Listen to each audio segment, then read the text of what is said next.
I'm David Adams, and I'm professor of surgery at the Medical University of South Carolina and co-director of the Digestive Disease Center. I've been here for 30 years, and my practice has been taking care of people with complicated disorders of their abdomen and the organs that lie inside the abdominal cavity.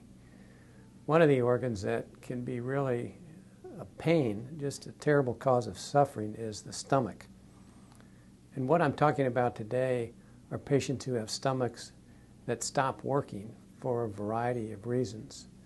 We call this gastroparesis, and it means paralysis of the stomach. It occurs frequently in patients who have diabetes, and it also occurs for reasons that we don't understand.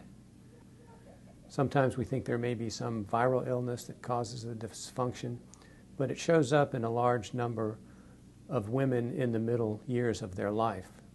Most patients with gastroparesis can be managed with a variety of medicines, but there's some patients in whom all the medicines in the world are given to, and they continue to have debilitating nausea, vomiting, and frequently have weight loss, which may require feeding with feeding tubes or even intravenous feeding. It's possible to correct this condition when medical treatment fails with a surgical procedure, which involves putting a pacemaker into the stomach, similar to what you do for a heart that has a malfunction in its electrical system. Medtronic has developed this system, and what it is, it's a small disc-shaped generator that has a battery in it that gets placed underneath the skin, and it's connected by wires into the stomach. There are two leads that get placed into the wall of the stomach, and they stimulate the electrical system of the stomach with an intermittent pulse of electricity.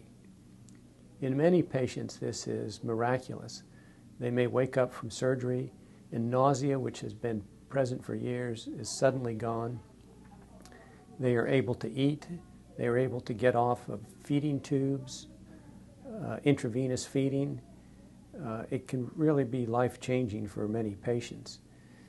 In particular, young diabetics seem to do very well with this procedure because the electrical signal seems to interrupt the signals that give them nausea, so that a young diabetic patient who spends his days and weeks in and out of the emergency room for poor blood sugar control, for dehydration, suddenly is able to take a diet where they can control their diabetes, where they can nourish themselves by mouth and avoid the repetitive visits to emergency rooms and hospitalizations. We've been doing this at MUSC for over 5 years and have done over 100 patients. And it doesn't work in everyone.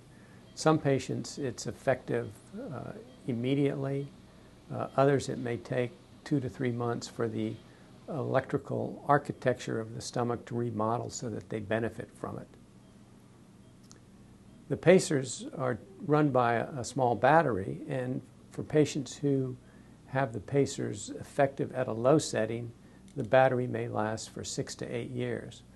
Other patients require running the generator at high settings, and the generators in that case may run out in a year's time, sometimes even less. When the battery runs out of juice, it's an outpatient procedure to replace it. Patients come into the hospital, go to the operating room, and in a 30-minute procedure, we remove the generator and replace it with a new one.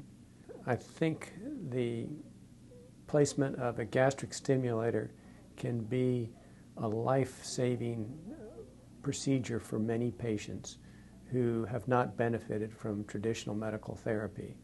It definitely can improve the quality of life, and it's a procedure that has a low complication rate, low risk rate, and I'm very pleased that we can offer it here in South Carolina to many patients who need it, and many patients who may not be aware that it's available and that is a possible solution to what could be years of nausea, vomiting, malnutrition, and need for multiple emergency room and hospital visits.